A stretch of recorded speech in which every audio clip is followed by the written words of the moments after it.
Suli greetings to everyone. I am Nonita Patalinghug, a graduate of St. Joseph Institute of Technology, Butuan City. Currently, an education program supervisor at the Department of Education, Bislig City Division. Presenting here my study titled Ingeniously Complying, the Behavior of Teachers in Using Strategic Intervention Materials for the SIM in Elementary Science. In a discussion paper of the Analysis of the Policy K-12 Education Program, it says that the poor quality of basic education is reflected in the low achievement scores of Filipino students. Many students who finish basic education do not possess sufficient mastery of basic competencies. That's from Laguna 2012. One intervention to answer the problem, which is fast developing in the country, is the strategic intervention materials.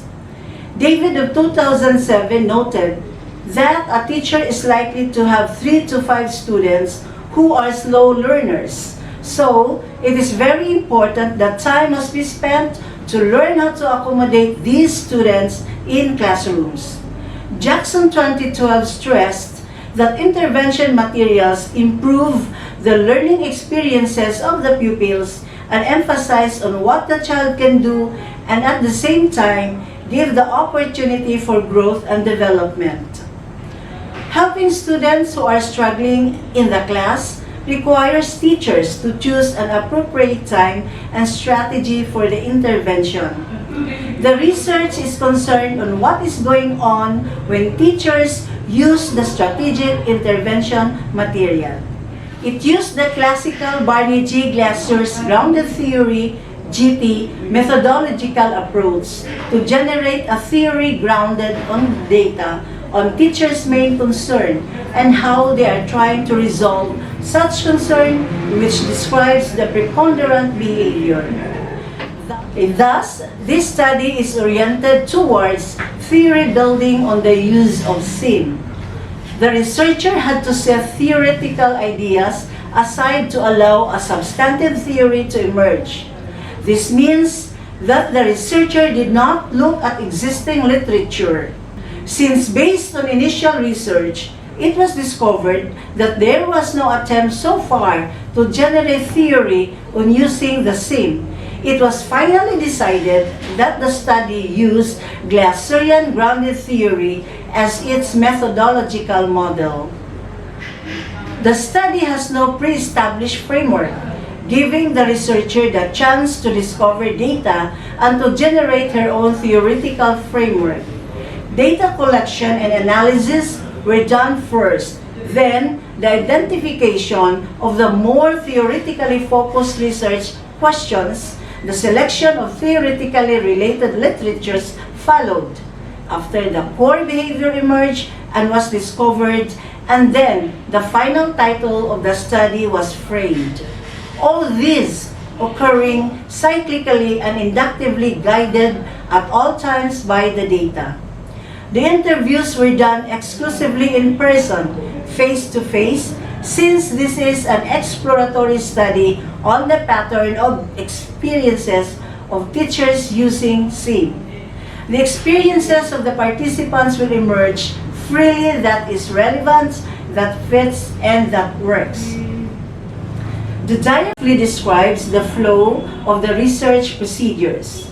The analysis followed an iterative manner where it will start with initial analysis of coding, synthesizing, creating of categories, identification of themes, and cyclical before sorting was done to put into pieces the emergent themes to create a whole picture of the experience. Thus, the study was organized in a manner reflecting the flow of the grounded theory work illustrated in Figure 2. The participants of the study were elementary school science teachers known to use SIM.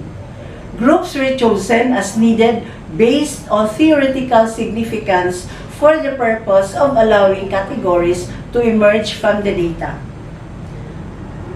Determining sample size in qualitative research does not follow one rule. That's from Patton 2002, Hall and Russell for 2014. Sample size depends on what the researcher desires to learn, the purpose of the study, useful data choices, trustworthiness of data, money available, and schedule time constraints. That's Kruger and Cassie 2000, Patton 2002, Hall and Russell 2014.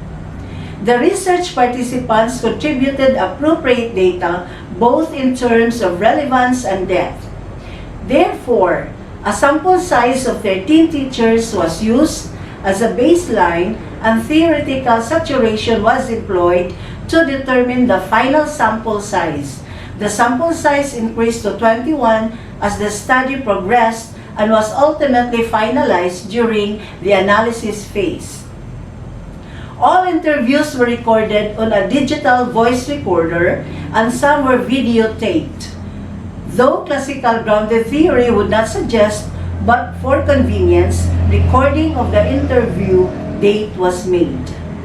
As interviews were completed, transcriptions were performed in order to appropriately prepare for the next GT step. An important aspect of grounded theory analysis is that it does not wait to begin until after data collection ends.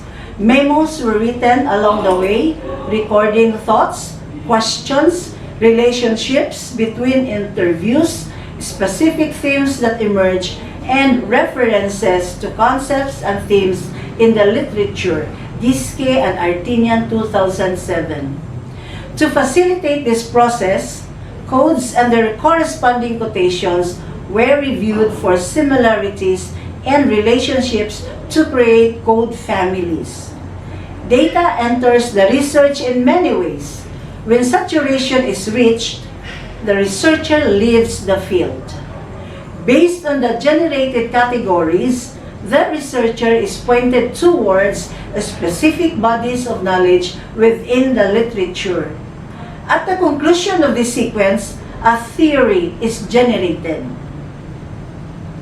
Here are the discussions of the different problems presented. Problem number 1.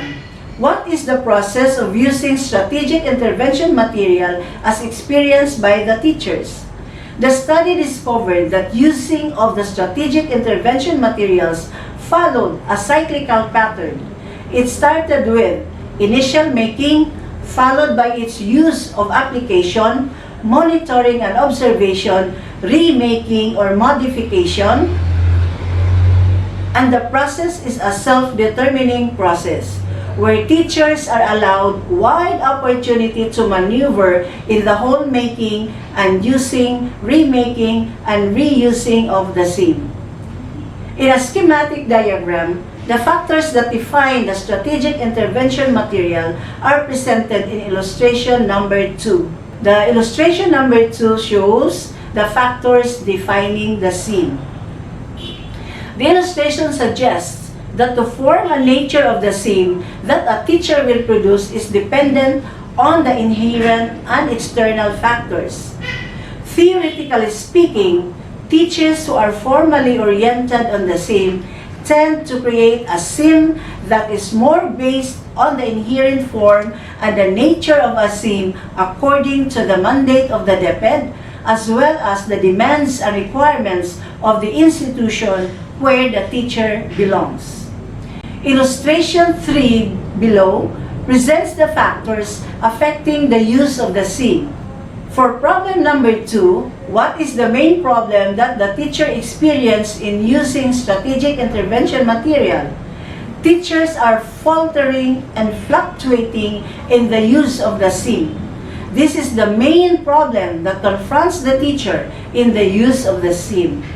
Faltering in the use of SIM as academic, personal, and institutional tool for the achievement of interest, learning, performances, satisfaction, and qualifications. Faltering because of baseline problems of lack of knowledge and skills, limited time and resources, personal limitations and capacities. Faltering leads to fluctuating improvement in academic learning, performance, satisfaction, and personal or institutional qualification. Teachers who are experiencing the input and output problems are seen to be fluctuating in the use of SIM. How do the teachers try to resolve the problem which explains their pattern of behavior as they use SIM? To resolve the problem of fluctuating and faltering use of the SIM, the baseline problems must first be resolved as a subsidiary to the resolution of the consequential and systematic problems. Retroactively, the problem of fluctuating use of SIM may be resolved by resolving the problem of faltering, uncertainty, and discomfort. In the conclusion, the study discovered a theory without preconceiving or predetermining through the use of extant literatures, self-knowledge, and biases, or hypothesizing the result before data were gathering. The theory discovered is grounded on the personal accounts and experiences of the teachers who were actually using the SIM, collected and inducted into a believable hypothesis on what is going on when they use the SIM. Thus, a theory, it is very useful in explaining not only what is going on, but also what should be done, what could be done, or ought to be performed to further improve or understand the use of the SIM by the teachers. Since the theory was based closely on the accounts and experiences of the teachers, the theory generated speaks of them and not about what the researcher thinks or interprets. Thus, teachers or academicians can easily understand and appreciate the theory because it is written based on the experience.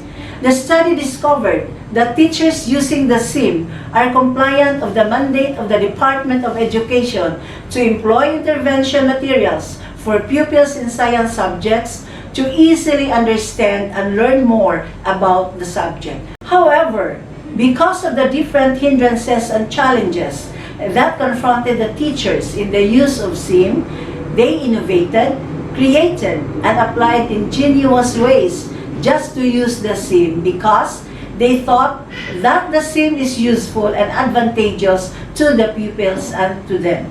Thus, ingeniously complying was the preponderant behavior of the teachers in using SIM. This defined the behavior of the teachers when they used SIM. How about my personal journey in this study? This study taught me to understand the plight of the teachers who, upon reflecting their experiences, made me believe that a variety of attributes to be possessed by the researcher are to be considered, such as flexibility and inquisitiveness, and appreciative of the participants' involvement and efforts. The use of the grounded theory methodology was for me so challenging since it is not commonly used by the researchers. However, it taught me to be patient and be humble and respect the participants because they so trust me to capture their inner feelings. Also, I could obtain more holistic picture about the issues, which is important training to being a researcher. These are the references used in the conduct of the study. This has been Nonita Patalinghug. Thank you very much, fellow presenters, panelists, and the organizers of this event.